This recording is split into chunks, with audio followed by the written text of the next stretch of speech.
big difference between Trump and Putin is Trump is a totally one-man show. He's destroying the state. He's not acting with Congress and with the Senate unless they're like rubber stamps. Putin operates within the state. He's a creature of the deep state. He's not dismantling the Russian state. That was already dismantled, under Mikhail Gorbachev and Boris Yeltsin from the Soviet. For Trump, he doesn't really pay any attention to any of the people around him. He uses them as emissaries and envoys, but he doesn't do his homework. They can't actually advise him on anything. They just kind of come back. God knows what kind of conversations they have. Do they have notes? Do they fully understand, what they've heard? And that makes Trump very unpredictable. In Russian times, the Russians have moved on beyond that. So I think if Putin's looking at his own crystal ball, he also can't say.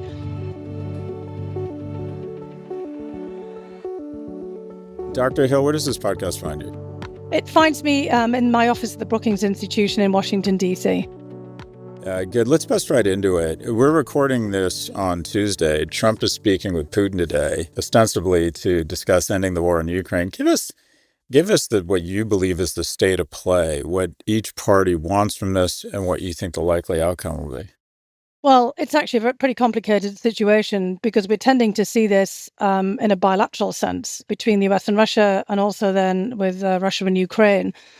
President Trump has inserted himself into what he's basically saying is a conflict with two sides, with Ukraine and Russia, but it's far beyond that. Russia's been supported, certainly since well into the war in the first year in 2022, by an array of other countries in its ability to continue the fight with Ukraine. It's gone from being a special military operation to the largest land war in Europe since World War II. China, North Korea, and Iran have come in on Russia's side, initially on the parts of Iran and North Korea to provide Russia with all kinds of ammunition and drones that it didn't actually have in its arsenal. And China has facilitated the transfer of all kinds of other dual-use projects, although it hasn't actually actively supported Russia in the same way as Iran and North Korea are. There are North Korean troops fighting against the Ukrainians on the Russian side. And the Iranians have been building drone factories in Russia. And I want to put that on the table because it just shows how complicated this whole situation is. And on the part of Ukraine, obviously, Ukraine is a European country, and this has really serious implications for all of Ukraine's immediate neighbours, including the Baltic states and Poland, because Belarus, which is another supposedly independent country, which Russia is in a tight union-like arrangement with, has been used as a launching pad for the war into Ukraine as well. Belarus directly borders the Baltic states and also Poland. And of course, for Europe, this is an existential European security issue. They're under assault 24/7 from Russia one way or another, either by cyber attacks or critical national infrastructure attacks, poisonings, assassinations, all kinds of things, sabotage operations. It's just been announced in the last day or so, right ahead of these negotiations, that the GRU, the Russian military intelligence, are being held responsible for arson attacks at shopping centres in Poland and also in Lithuania, as well as other sabotage attacks at warehouses around Europe. So this is a very complicated situation. Trump wants to get face time with Putin. I mean, we should already anticipate, I think, that he's had a whole host of phone calls. I find it hard to believe that Steve Witkoff has been talking for hours with Putin without any other sets of interactions with President Trump in the meantime. And basically what President Trump wants is Ukraine put to one side so that he can get on with having a big deal with Russia. We've heard reports today coming out of Russia that there are plans for the head of the Russian Sovereign Wealth Fund, the Russian Space Agency, and others to meet with Elon Musk to talk about space collaboration, including with Musk's aim of getting to Mars. I mean, remember, of course, that the Soviet Union and Russia were the countries that put the first satellite, the first dog, the first man, the first woman in space. And obviously a personal dream of Musk, not just to access space, but also to get to Mars. So there's a lot going on here. And in the midst of all of this is Ukraine, that was basically fighting for its survival. And Russia wants a maximalist approach still with Ukraine. It's been very apparent from all the statements coming out of Russia that Putin is not prepared at all to concede beyond the goals that he laid out at the beginning of this conflict, which was taking control one way or another of key territories in Ukraine and having a say about where Ukraine goes in the future. It feels to me like Putin and Trump are, to a certain extent, negotiating against themselves in the sense that without Ukraine or Europe at the table, they can agree to whatever they want. It feels to me that they're under the impression they get to decide what happens here without getting the okay from Europe, who's been providing 60% of the funding, or the people actually doing the fighting who would have to put down their weapons, which is the Ukrainian people and their army. Isn't this a bit of a, quite frankly, more symbolic than real in terms of what actually happens? I'm completely with you, Scott. I mean, it's not naive at all. And I think you're just calling it like you see it, which I think is how most people see it, including in Europe and in Ukraine. President Trump was recently on Air Force One. I think yesterday I was reading, some reports where he was talking about how over the weekend he got it all worked out in Mar-a-Lago. Well, who was he working it out with? His own team? There's a lot of, as you're putting it here, negotiating with ourselves on the US side, or at least, Trump and his immediate circle. A lot of talking to Putin going on. Steve Witkoff, meeting with Putin for many hours and hearing Russia's side of the argument here. And then them going to Ukraine and putting a lot of pressure on Ukraine. And as you're also pointing out, the Europeans have had to basically go into a parallel negotiation channel. I mean, it's certainly the case that we've had President Macron of France, Prime Minister Starmer of the United Kingdom, and others were trying to interact with President Trump on this. But it really feels, in many respects, like they're fighting, in some respects, a rearguard action diplomatically, trying to kind of figure out, how on earth they salvage something from this. It really smacks not just of 19th century or early 20th century secret diplomacy, but frankly of 18th century. Trump is going to preside next year over the 250th anniversary of American independence, the American Revolution.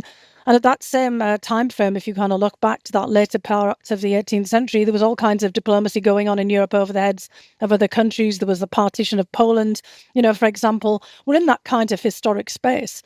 And that's, something that most of us would never have anticipated, given how far we've gone in this last 250 years. But we seem to be just right back to that whole period where great powers just think that they can carve up the world and then make everybody else go along with it.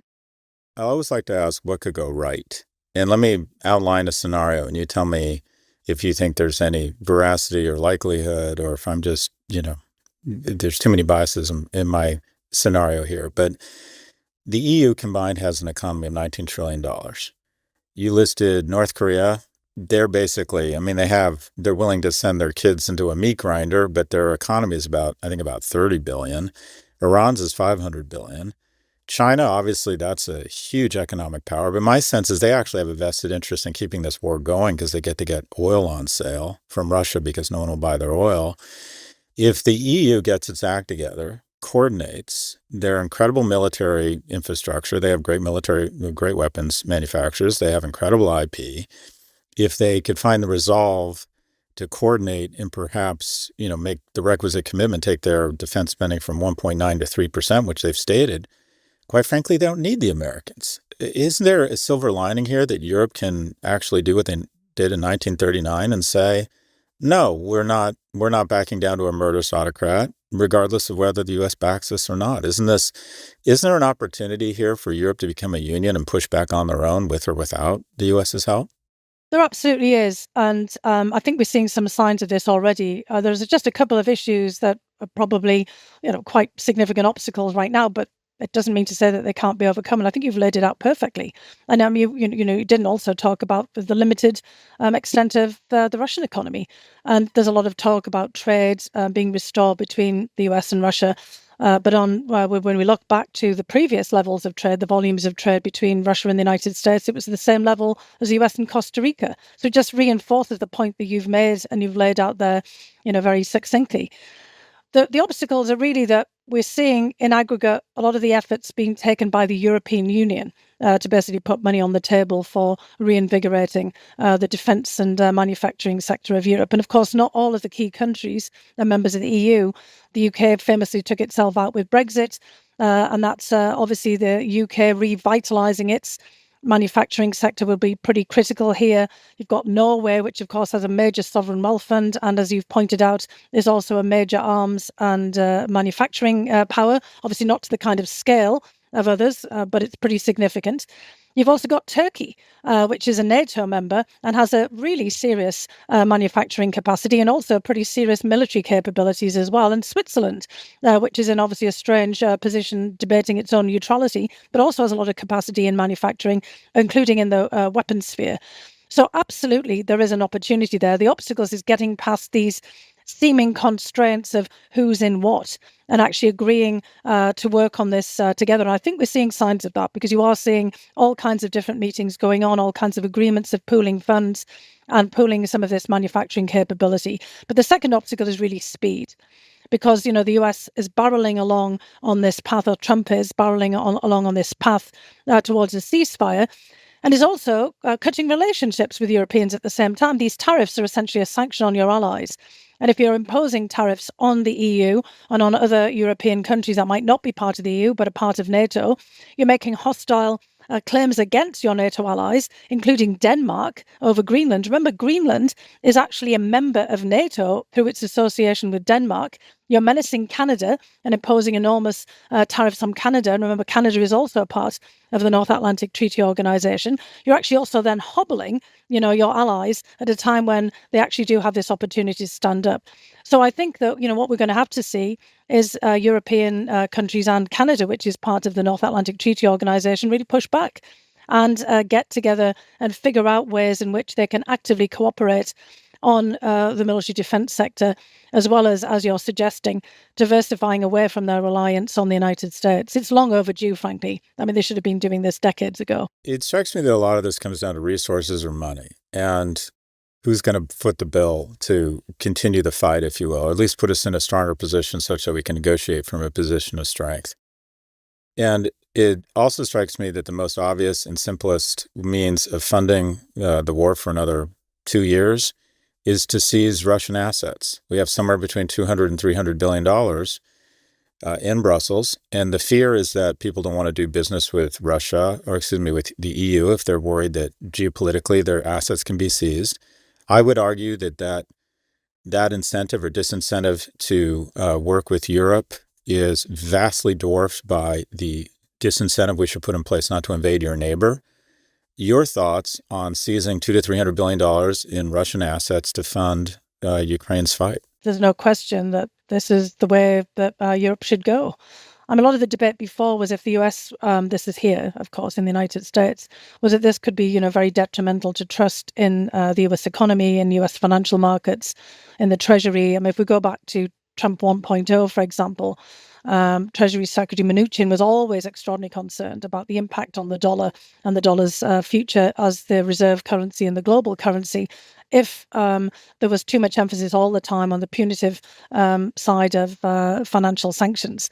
Well, look, I mean, the United States, I think, is raising all of those questions, irrespective of all of that, again, by the tariffs and which is, again, sanctioning your allies, adding a value-added tax onto every particular product here, and just the kind of chaotic nature in which all of this is being played out, as well as the hostile rhetoric towards the allies. So at this particular stage, if there'd been any qualms on the European side that were basically being transmitted from the US, those should have gone.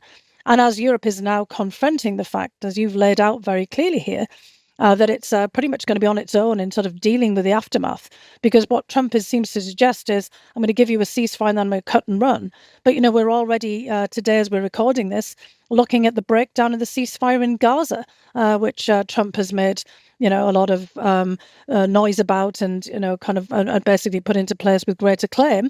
That's being basically pushed back on by Israel at this particular juncture. So we can't really expect that a ceasefire or truce is going to hold for any particular length of time. The Russians are most likely to drag off the negotiations. They're likely to, perhaps even agree to something, but again, with all of these preconditions, and immediately, look for some pretext to violate it again and put the blame on Europe or on the Ukrainians or both, which will put Europe in a very tricky position where they're going to basically need to move with speed, with real speed, to build up the defensive capacity. And that is going to put the onus right back on the frozen assets, as you have suggested, along with basically the aggregate of their own capacities, which is, again, as you said, pretty significant.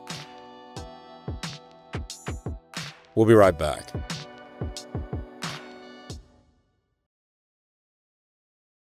You listed China in the same group as Iran and North Korea in terms of their support of Russia. And my impression, it might be the wrong impression, is that China wants to stay on good terms mostly with everybody, and they're being polite, maybe even supportive of Russia, but don't want to alienate the rest of the world and haven't gone. I mean, China, my sense is if China weighed in kind of feet first behind behind Russia in this conflict, it would be really, really meaningful. Describe or give us some nuance to what you meant by the Chinese support of Russia in this conflict. Yeah, I did say that it wasn't the same as North Korea and Iran in terms of supplying weapons. And look, frankly, there was other countries like India that have been sending, kind of weapons to Russia because they have also very tight relationships with Russia on the arms sales side. India traditionally got all of its weapons from the Soviet Union and also from Russia. But India hasn't rhetorically, come out in support of Russia in the way that China has. President Xi and President Putin have very close personal relationships. You can't basically underscore enough about how close that personal relationship is. They have the same rough birth date, the same outlook on the world.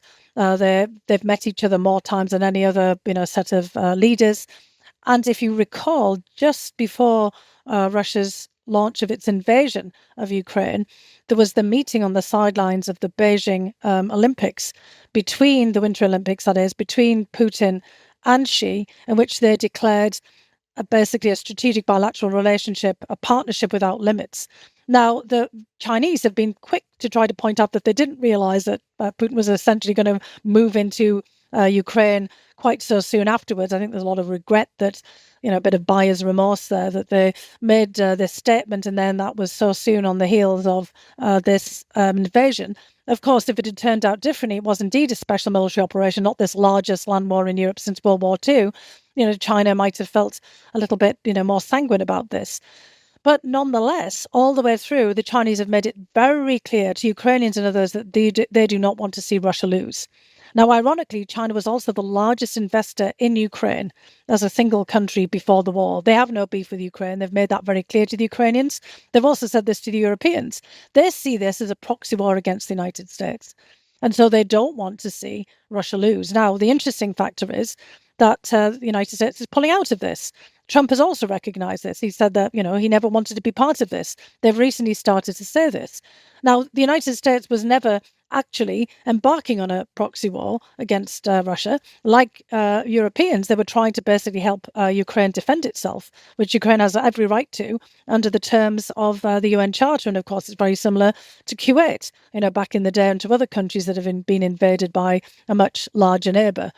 But for China, basically the failure of Putin to prevail in this war in Ukraine would be very symbolic then of a mistake that would have been made by Xi in backing Putin as his horse in this race.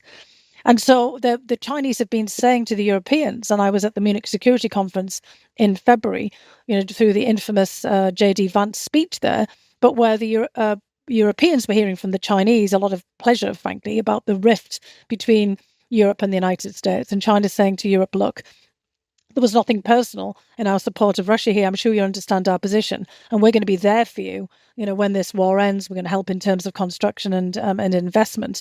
There's been a great deal of desire on the Chinese part to pull away European countries from the United States. But I think they've got a fundamental misreading of the situation. In fact, they're aiding and abetting this major war in Europe.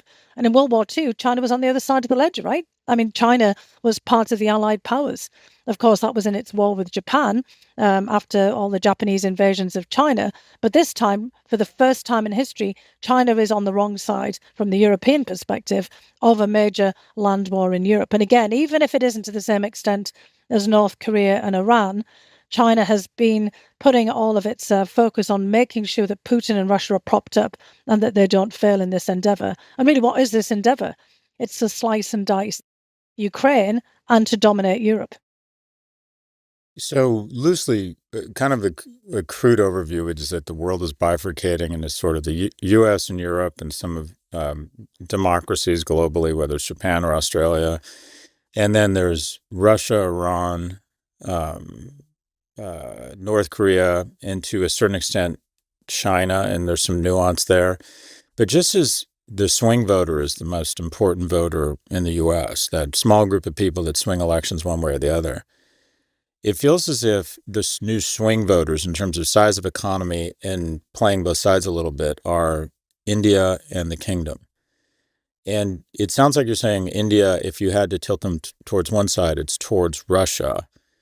I just want to confirm that that thesis is correct. And two, I'm curious what the kingdom's role in all of this is. I think that's a great observation, Scott. And I'd just like to be a little clearer about India. I don't think they're really tilted towards Russia, in so much as that was the original relationship. India and the Soviet Union, had this very close relationship for decades.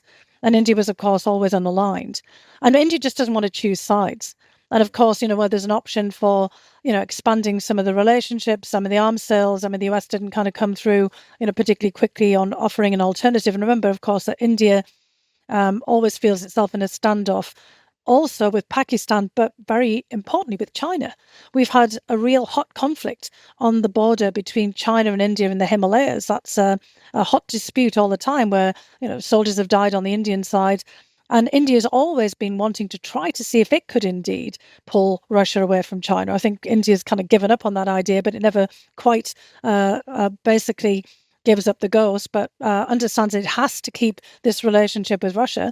India also wants to have a relationship with the United States. It also, just to underscore, has deep interests in Europe, especially in the other kingdom, the United Kingdom, where you've got a kind of a reversal of the old colonial relationship. India's a major investor in India. There are, of course, very prominent Anglo-Indian populations, most notably Rishi Sunak, former UK Prime Minister.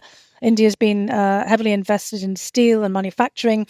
India's also heavily invested in global education, has been building universities and all kinds of relationships with UK and other educational sectors. So India's complex. India doesn't want to have to choose. It wants to basically chart its own course, which, fits back to the old role in the unaligned movement. But as you're saying, they're very much a swing voter and a lot of complexity there. In terms of the Kingdom of Saudi Arabia, I think is absolutely fascinating that the role that they're likely to play. I've had a number of conversations with them in other settings as well. It's not just about Russia. It's not just about what's happening with Iran in the region. It's not just about the United States either. You've got to remember that also the Kingdom of Saudi Arabia and the United Kingdom have very close relationships, lots of investment by the Saudis in the UK. And as the Saudi Sovereign Wealth Fund diversifies its activity, in many respects, they're going to be the financiers of lots of global projects. I kept thinking as I was kind of listening to some of the things that the Saudis were saying, it's almost like the Rothschilds of another century in terms of being the bankers, to the world, not just to Europe and the crown heads of Europe with the Saudi Sovereign Wealth Fund. They're heavily thinking about what does Saudi Arabia become and what do they do beyond oil and gas. So there's a lot to look into there. But beyond that, there's Brazil, there's South Africa. Turkey is a kind of swing voter in the European and, kind of broader Middle Eastern perspective. We've seen Israel, driving its own future and not being aligned with the United States on every front by any stretch of the imagination. So look, I think we've got a world here where there's a lot of other powers, regional powers, and some with global impacts, who do not want to have to make a choice here. They don't want to be caught between the Russia or the United States. And anyway, the United States seems to be coming over to the Russian perspective. And they certainly don't want to be a part of a world in which the United States, China, and perhaps Russia are carving things up for themselves. And within that, Europe gets back to where you started with. Europe itself, in its various different connotations of EU, European members of NATO, if they start to, set up their own sub-NATO regional alliances, could all play swing roles in all of these issues. So this is not a world dominated just by great powers in the old 18th, 19th or 20th century. The 21st century is a much more complex and messy place. So you've worked on Russia policy across 3 different administrations, Bush, Obama, and Trump. So I want to ask a more basic question, and that is, It is difficult for a lot of us to understand the end game here and the strategy behind what Trump's approach to Ukraine. It feels as if he started the negotiation with Russia by folding. Like, okay, you can have everything, now let's start the negotiation. And from someone such as myself, who I think has a bias against Trump, it feels to me like Putin has agreed to buy billions of dollars of Trump coin, and that in exchange, they've decided they're going to have two spheres of influence between two autocrats and carve up the world for their own financial benefit. Steel man a more logical explanation of the current complexion of Trump as it relates to Ukraine. In sum, what are they thinking? What is the end game? Well, look, this isn't about America, Scott. Let's be frank. And, if I really kind of think about it, I mean, you cover this a lot on your podcast. It's the kind of thing that I also look at. This whole deindustrialization of the United States. I wrote a book a few years ago about this in the United States, Russia, and, UK context. There's a whole host of issues that have been decades in the making that need to be addressed. And this is one way of doing them. Basically a convergence between Russia and the United States. It's a convergence of autocratic thinking, to be honest. I mean, we're talking about the very top of our economic pyramid here. And it's really driven in a large part by Trump and his own worldview. And I'll get to that in a second, but also by people like Elon Musk. I mean, Musk has a vested interest. I mentioned this earlier, in basically engaging directly with Russia. I think he's been a big driver of this as well. In parts, it's for Starlink and for the relay stations, the terrestrial relay stations. He needs to have global coverage. Russia is the largest territory in the world, along with China and then, Iran, as well as the United States, Canada, all these giant countries. He needs to have those within his frame for his business to succeed. And look at SpaceX.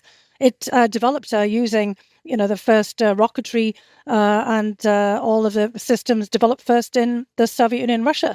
The first inventor of the rocket ship was a Russian scientist, an autodidact, very similar to Musk, frankly, back at the period before the Russian Revolution. So the Soviet Union and Russia have been the pioneers in space.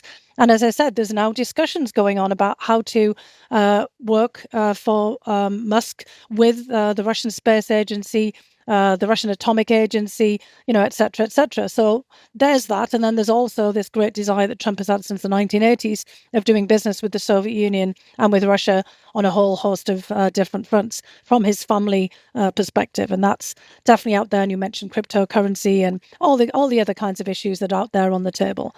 So that's a major part of this. Of course it is. And it's autocrat to autocrat, oligarch to oligarch, very similar sort of setup here. It's got nothing to do with Americans, particularly given back, as we said before, about the paucity of the trade relationship between Russia and the United States in the past. But it could be very significant in this few set of areas. But the other thing is, and Trump is genuine about this, he is extraordinarily concerned about the risk of World War III, nuclear Armageddon, and the real risks that are still prevalent in the tense relationship between the United States and Russia as it comes to nuclear weapons.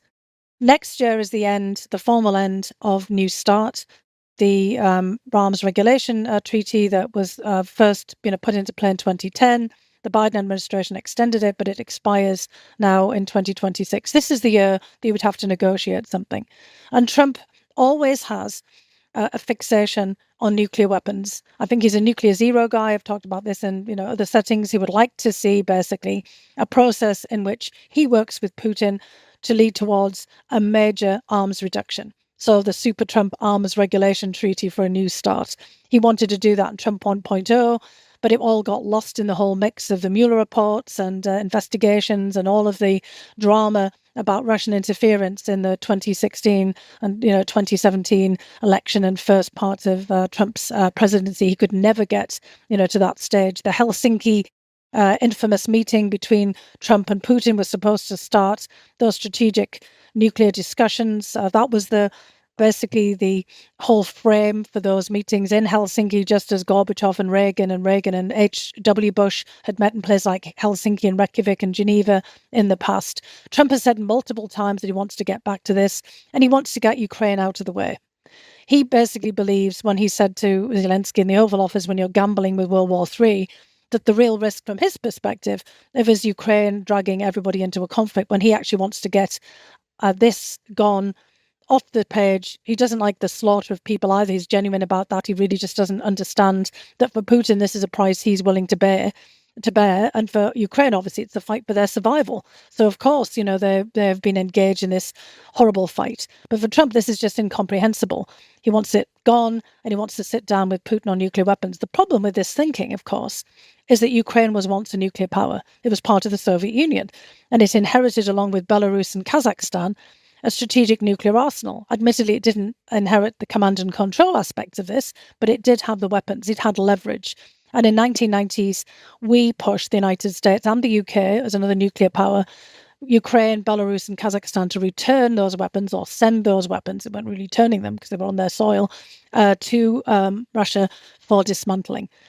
So after that, we gave promises and assurances to Ukraine and Belarus and Kazakhstan that nothing bad would happen to them. The UK signed that along with the United States and Russia, and only the UK has taken that seriously, those assurances and guarantees. And what this means is that Ukraine gave up nuclear weapons. And what happened? It got trashed. Similar thing happened to Muammar Gaddafi in Libya. He was persuaded to give up nuclear weapons. And what happened? He got shot in a pipe, basically, kidnapped and taken in by his rebels, and his whole system collapsed.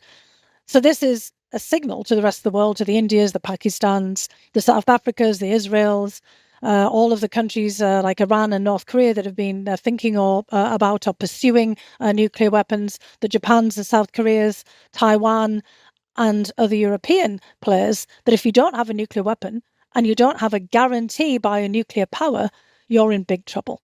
That's the lesson of this. And what's more likely to happen than Trump being able to sit down with Putin and then perhaps later with Xi, and he's already made approaches to obviously North Korea in his previous administration and now again to Iran for nuclear talks, is that you're going to end up, instead of disarmament, but with more proliferation. Because the message is that the United States doesn't live up to its guarantees and its promises.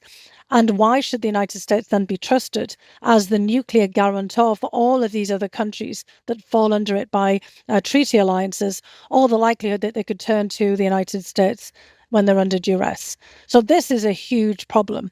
It's one of the key issues that is underappreciated about Trump. He's serious about this, and I think to his credit, he's serious about wanting to stop, as he puts it, the senseless slaughter of young men at the front. But he's not really fully appreciating the dynamic. Putin doesn't care about all this death and destruction. And also, why now would Putin give up the nuclear arsenal? Because for Russia, that's the ultimate guarantor and guarantee of its prowess on the battlefield, its ability to force Ukraine to capitulate, and also its ability to deter Europe, the United States, and all these other countries. And Putin has lowered the threshold for at least rhetorically talking about using nuclear weapons, because he's threatened basically to use tactical nuclear weapons against Ukrainians when he was losing on the battlefield in 2022. So this is a really intensely difficult situation. And although I think Trump is very sincere, I don't think he's fully grasping the implications of some of the things that he's done and said. How do you think this plays out? Many of us are just befuddled, trying to figure out the incentive structure here, trying to figure out geopolitically if Europe steps up, the resolve of Russia, whether the U.S. is in, out regarding funding, intelligence, sanctions. If you were trying to do scenario planning here, maybe it's unfair to limit you to one outcome. What do you think are the most likely scenarios for how this plays out through the rest of 25 and into 26? Well, it is difficult because we're not talking really about the United States, let's be frank. We're talking about one guy and a group of people around him. I mean, that is, kind of unprecedented. We're talking about Trump. Because I think for Putin, and sometimes I mix the two up myself, because there's a very similar, outlook and, often sometimes game plan. But there's, and also in terms of, the unchecked nature of their power. But there's a couple of very specific differences between the two, which are very important in thinking about how this plays out. First of all, Putin's been in power for 25 years. And the people around him are the people who've been around him for decades. They know their stuff. They have a proper plan. Basically, Putin wants to dominate again the regions that were formerly part of the Russian Empire, formerly part of the Soviet Union, one way or another. Doesn't mean that he's going to send in tanks, here, there, and everywhere, but he wants the veto on what they do, what they say, where they go. and he certainly doesn't want them to have any other options. And he's absolutely hell-bent, on basically preventing the Europeans from getting their act together as well. There's all these acts of sabotage, and I said, and psychological operations and interference going on there all the time as well. Now, Trump also doesn't want Europe to get their act together, but, for all kinds of different reasons. I mean, actually, Trump and Putin both don't want to see NATO continue. Trump thinks it's because Europe rips him off or rips the US off. And he's not wrong that Europe should have been doing a heck of a lot more for a lot longer time about its own security. And they should have got this message decades ago, not even just when Obama made the points in 2014 after Russia had annexed Crimea. But there's been every conceivable US administration going back to the 1960s and to Kennedy. There's been actually saying to Europe, come on, get going. This is not just all reliance on the US time. And that's beyond, obviously, the strategic nuclear umbrella, but in terms of building up and taking up more responsibility for their security. Now, of course, Europe thought after 1989, this is great, peace dividend, we can just kind of move on and do other things. But, that message has still been coming through loud and clear. So actually, Trump now is basically saying the Europeans are right, you're on your own. That's catnip for Putin. That's fantastic. The fact that Trump's basically saying we're not going to give Article 5 guarantees to Europe unless it's Article 5%.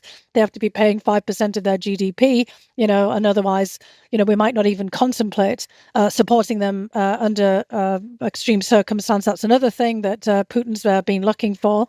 So, I mean, basically what I'm trying to say here is what it's more likely to be is that the United States is going to be supporting the Russian position because there's so many things that, Trump actually also sees eye to eye with Putin on. But we're going to end up in an extraordinarily messy situation. That's really what I foresee. I foresee in my crystal ball, it's very cloudy. There's all kinds of, things going on, all over the place. And in part, that comes down to the other big difference between Trump and Putin, is Trump is a totally one-man show. He's destroying the state. He's not acting with Congress and with the Senate, unless they're like rubber stamps, which actually for Putin also, the Russian Duma, the Russian parliament's also a rubber stamp. But Putin operates within the state. He's a creature of the deep state. He's not dismantling the Russian state. That was already dismantled, under Mikhail Gorbachev and Boris Yeltsin from the Soviet and Russian times. That, the Russians have moved on beyond that. He works through his state negotiators, Lavrov, the foreign minister, for example, his advisors, Ushakov, as well as through oligarchs and business people. They all work for him, and they're all one very tight team. For Trump, he doesn't really pay any attention to any of the people around him. He uses them as emissaries and envoys, but he doesn't do his homework. They can't actually advise him on anything. They just kind of come back. God knows what kind of conversations they have. Do they have notes? Do they fully understand, what they've heard? And that makes Trump very unpredictable. So I think if Putin's looking at his own crystal ball, he also can't say where this is going to go. He's going to have to be constantly on the ball, not just the crystal ball, but on the other ball, trying to kind of figure out how he can push Trump in his direction. And so things will change very dramatically if others push back, if the Europeans push back, for example, or if any part of the US firmament pushes back as well. If Congress, suddenly realize that they're a co-equal branch of government and have their own powers, or if the Senate do. So there's all kinds of different constraints there. And in Trump 1.0, Putin was very frustrated because he thought that Trump would already do a lot of the things he's already doing now, but there were all kinds of constraints. So unfortunately, what I foresee here is a mess. I could actually see that there could be a truce, there could be a ceasefire, but then it's when all of these other externalities, all of these other independent variables come into play. So I fear that we're going to be in this very messy situation for some time, but gets back to what you said again.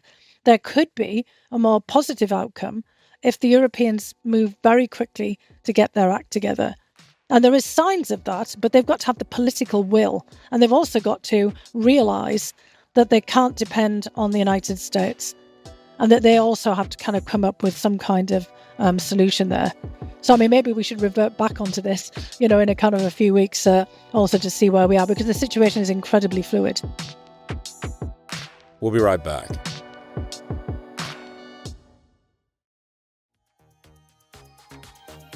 We're back with more from Dr. Fiona Hill.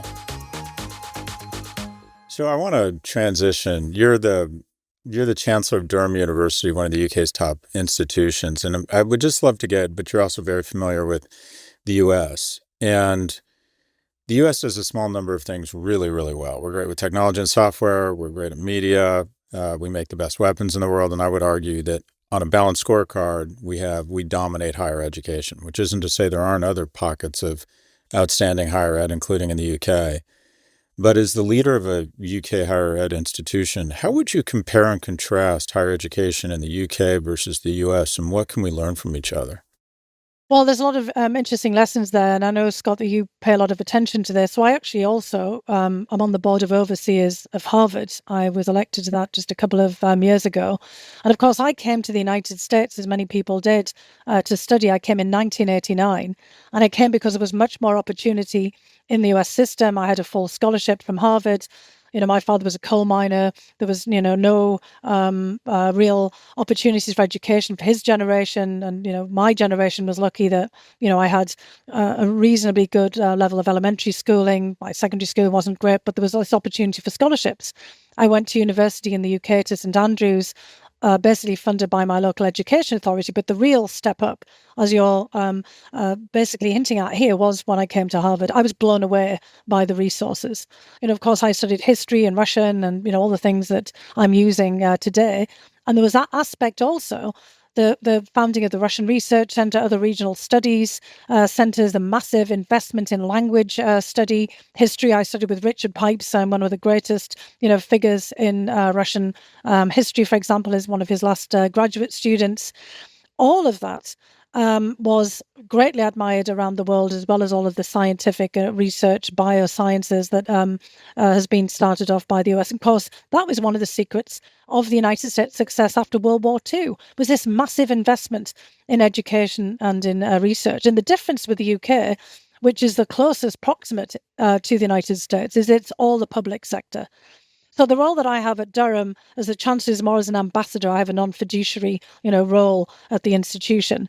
The 140 plus UK universities are almost all the basically publicly funded by the government, which of course has all kinds of constraints on this, because it's very difficult for them to build up the kind of private endowment and investments that you see in the US. Only a few universities have managed to do that, Oxford and Cambridge, most notably to some degree St Andrews, where I was at undergraduate, and also Durham, but these are really small in comparison. And they are very dependent also on student fees, which are capped, and also kind of on international students.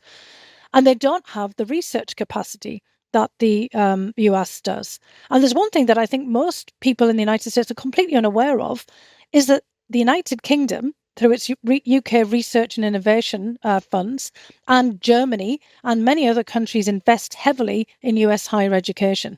They're also, for the big universities like Harvard, are on bond markets and on the international markets as investment opportunities. And all of this is going to take an enormous hit. Some of this freezing of grants and, funding that we've already seen through NIH, etc. There's also matching funding from Germany, from the UK, and, from other countries. Huge investments in the US higher education. Also students, all of this movement now to expel students on visas and green card holders, irrespective of, the circumstances around this, is going to have a huge chilling effect.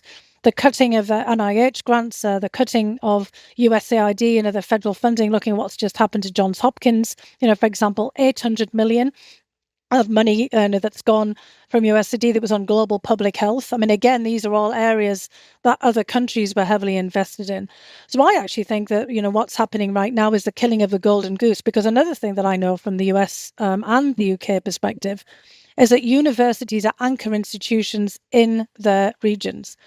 And it's not just private Ivy League universities that are key in the United States. It's obviously the public and land-grant universities, which were set up in the 1860s to the 1890s. Other intermediate universities, community colleges, they all have a huge impact in terms of the revenue that they generate and in terms of the jobs and employment.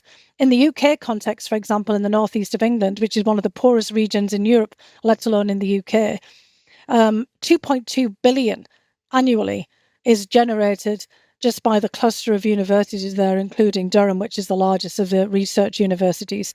In terms of the United Kingdom at large, There's something almost like 800,000 jobs and literally tens of billions and the hundreds of billions of revenue every year. And of course, you scale that up even larger. You think about Massachusetts, Boston, all of the economies of these regions, Research Triangle in North Carolina, Michigan, Pennsylvania, Pittsburgh, and Carnegie Mellon driving change in those cities. It's not just in the coast. It's in the old industrial heartlands where change is being driven by universities. University of Idaho, the University of Nebraska, all of these universities are taking huge hits. This is going to have enormous ripple effects across the entire country. So I can't resist. I didn't realize you're on the board of overseers of Harvard. So my sense is that there's just a different zeitgeist in higher ed, or one of the differences is that people in the UK think of universities as sort of a public good, and they don't feel the same obligation or gratification or ego boost by giving money back to the university. I just pulled up that the endowment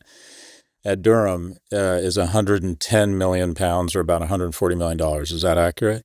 That's about right, yeah. And I've actually, given money myself to the university out of my recent book, for small stipends and, bursaries for students. It's just not the same scale that it is here in the US, including for the public, and land grant universities, the big state universities where people tend to give money as well, high schools, the whole education sector. But where I was headed with it was Harvard, I believe, has a $53 billion endowment.